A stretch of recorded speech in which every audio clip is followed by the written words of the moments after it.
Hello, welcome to China Mosaic. I'm Sun Wanlu.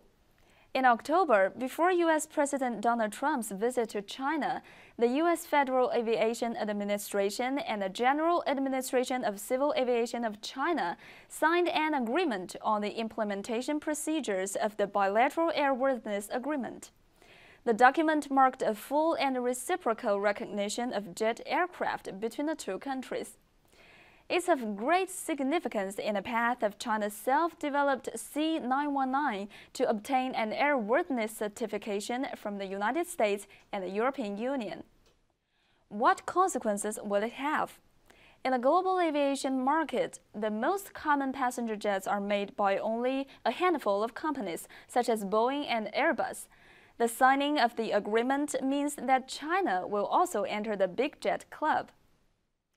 Compared with the Boeing 737 and the Airbus A320, China's C919 boasts a rate of fuel consumption between 13% and 15% lower, and a reduction in wind resistance of 3%.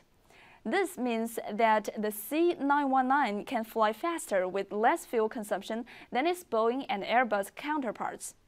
Moreover, the Chinese jet has a more comfortable cabin. China's C919 is also safe, as the country has very strict standards on aviation safety. The accident rate should be maintained within 0.3 accidents per million hours, reaching the world's advanced level. It means that one won't come across an accident unless he or she spends 10 hours on board every week for 5,000 to 6,000 years. In fact, China developed its own passenger aircraft, the Y-10, as early as the 1970s, with its maiden flight successfully taking place in 1980. However, regretfully, the project ran aground later for certain reasons.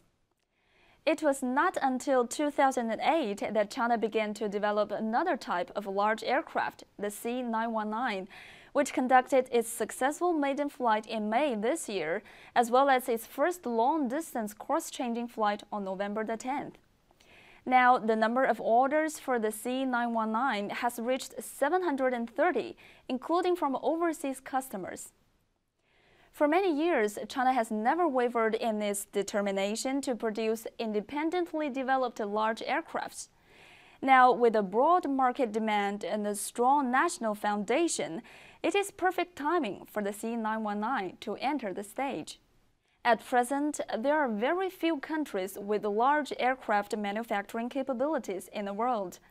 The fact that China can independently design and manufacture a large civilian aircraft which meets international airworthiness standards is a reflection of the country's overall strength in science, technology, and manufacturing.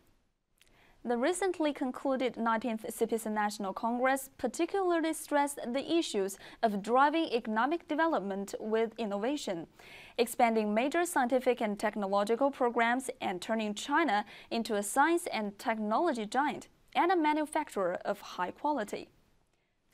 Currently, there is still a technological gap in relation to the manufacturing of large aircrafts between China and developed countries, and the engines of the C919 are still provided by international companies.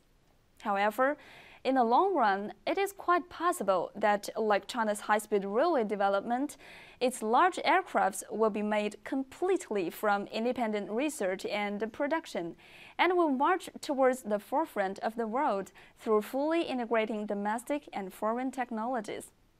That day will be worth the wait, and I believe it will surely come. Thank you for watching.